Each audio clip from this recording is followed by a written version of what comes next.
All right, let's just jump right into this explainer. We are completely skipping the usual preamble today because the post-memory charter corporate landscape we're about to examine, it is absolutely fascinating. And honestly, the stakes here are incredibly high.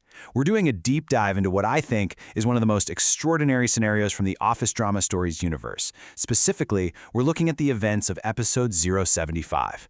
So picture this. You've got a corporate environment that just recently committed to a total transparency. They rolled out this massive new memory charter, right? Everyone is patting themselves on the back, thinking the system is totally fixed. The bad old days are behind them. But then a single, incredibly mundane, missing settlement receipt pops up.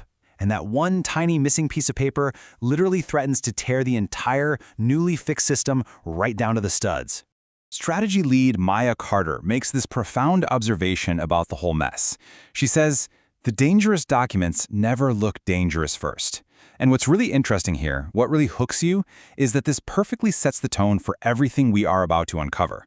Because look, we aren't dealing with some dramatic villain kicking down boardroom doors, screaming demands. No, our corporate autopsy begins with a boring, totally mundane administrative object, just sitting quietly on a desk before the office is even fully woken up for the day.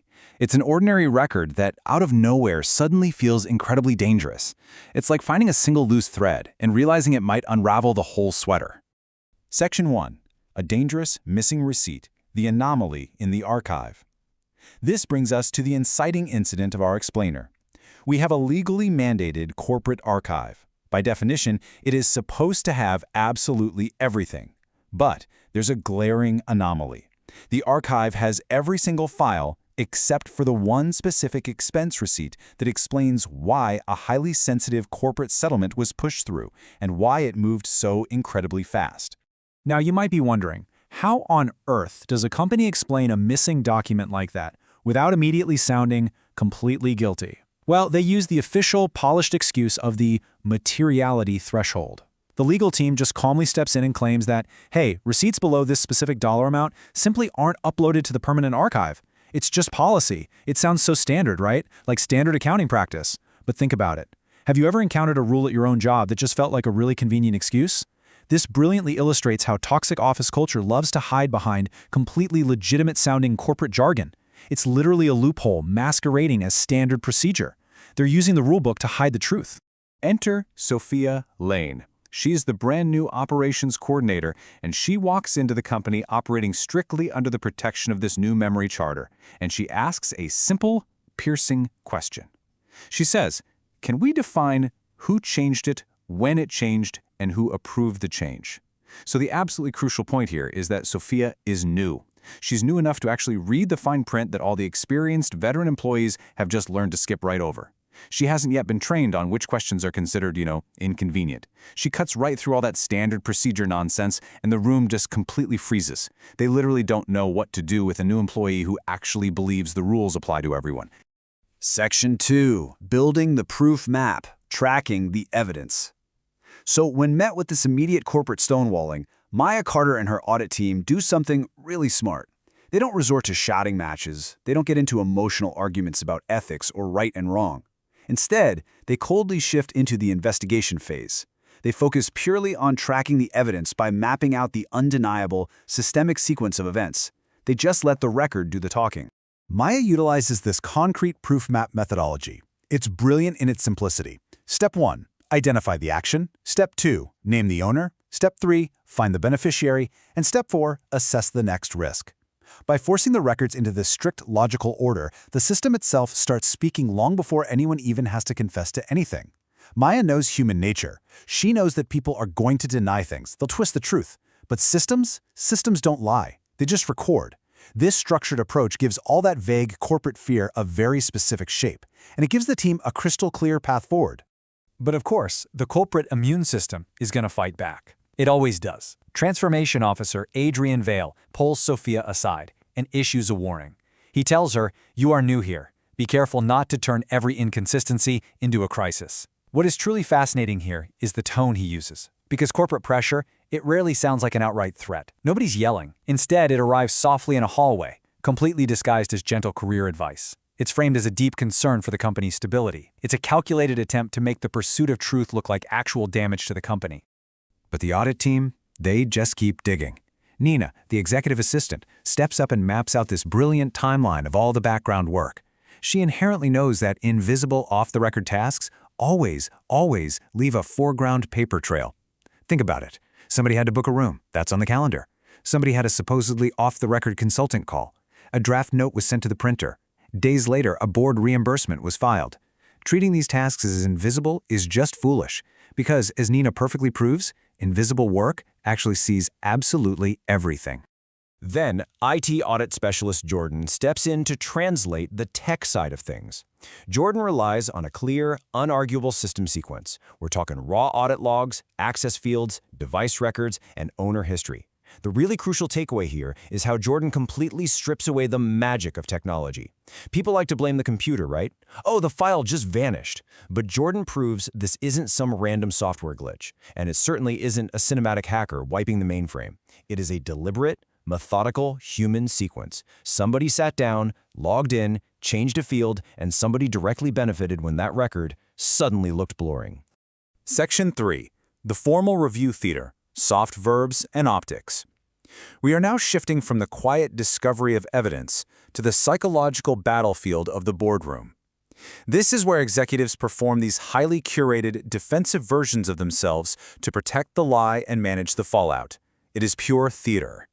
Right in the middle of this formal review, analyst Aisha Morgan drops an absolutely crucial question. She looks around the room and asks, who benefits if this stays classified as a harmless error? Wow, this is such a powerful, heavy-hitting moment in our explainer.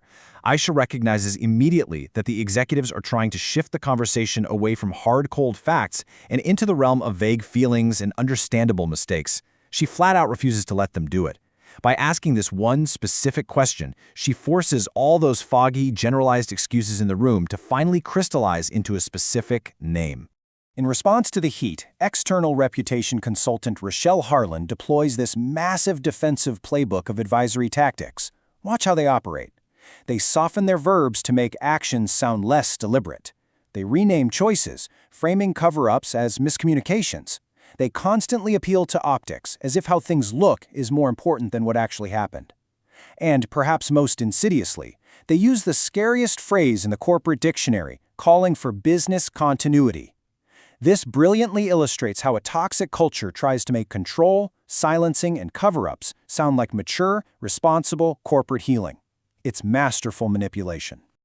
But Maya has been waiting for her checkmate moment when someone defensively asks her, and if the record was changed, Maya doesn't miss a beat. She responds, then the change becomes the evidence. Boom! It turns out Nina actually found the exact receipt number referenced in a board reimbursement note, and it was directly tied to that supposedly off-record consultant call. Maya proves the golden rule of auditing. You can't just erase a trail. The very act of trying to erase it creates a brand new, massive, undeniable trail pointing right back at you. Section 4. Fixing the system permanently, writing repair into the workflow. Okay, so once the lie is fully exposed and out in the open, the old corporate culture immediately kicks in. They want to sweep the whole ugly mess under the rug with a quiet, behind-closed-doors apology.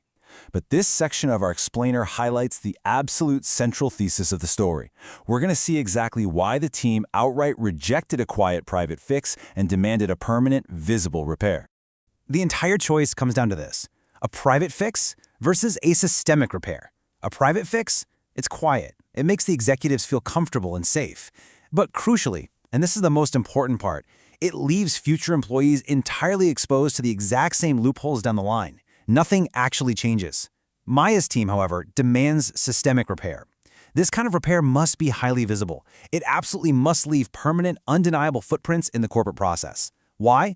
To protect the people who may never even know this specific, secretive meeting ever took place.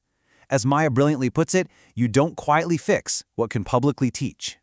And here is the actual, structural, real-world reform that finally gets implemented.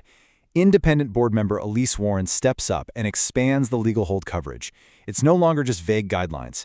It now explicitly, in writing, includes supporting expenses, consultant invoices, and reimbursement notes for sensitive cases.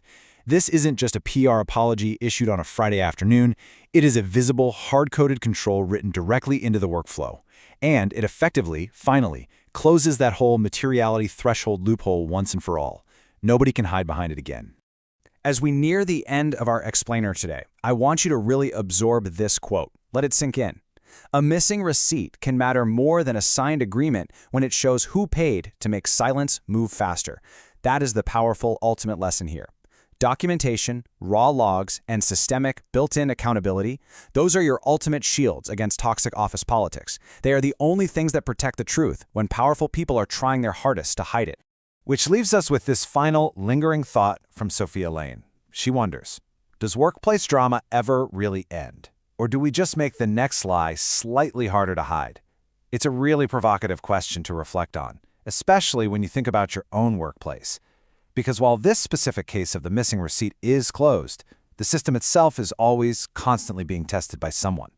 In fact, right at the end, Sophia's already closing her notebook and preparing for the very next anomaly on her desk, a culture survey with locked answers. But hey, that is a whole other thread for another explainer. Thank you so much for joining me today, and remember, always keep questioning the missing receipts.